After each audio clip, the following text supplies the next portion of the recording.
Kani nga video kay para din sa mga nangita atong sumpay sa atong house renovation barbs no. So hello barbs, welcome back to our vlog. Muna ni siya ang part 6 atong house renovation. Kaning part 6 atong house renovation barbs kay about tani siya sa pagpamalit namo o bed frame o foam para sa among kwarto ni Gerald. Diri mi namalit sa Mandawi foam barbs kay Sano Pagadian branch. Dito nung ginamo nga na sale sila barbs no para dako jud atong discount. Ug mao na niya mong mga napalit barbs. Amo lang sa dining gibilin diri bar kay pagkasunod adlaw pa na makuhaon. Ug kaning adlaw barbs kuha na din ako ni siya dito sa Mandawi foam. Ug ato na ni siyang gi-plaster diri barbs.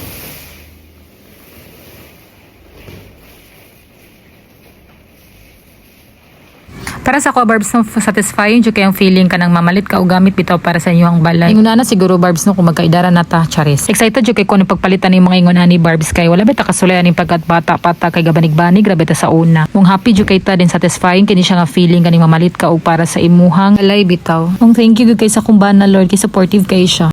Hey! And dara barbs na plaster na ginatutong foam din nag-assemble po day ko dira og galba nga ato ni siyang butngan og mga gamit-gamit barbs no.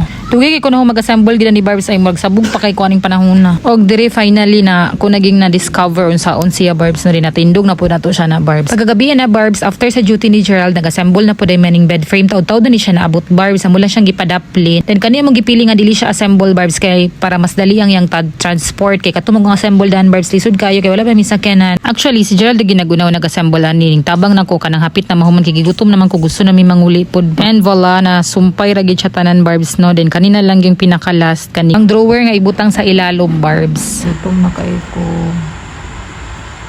Katulgo na kay ni gutom na kay.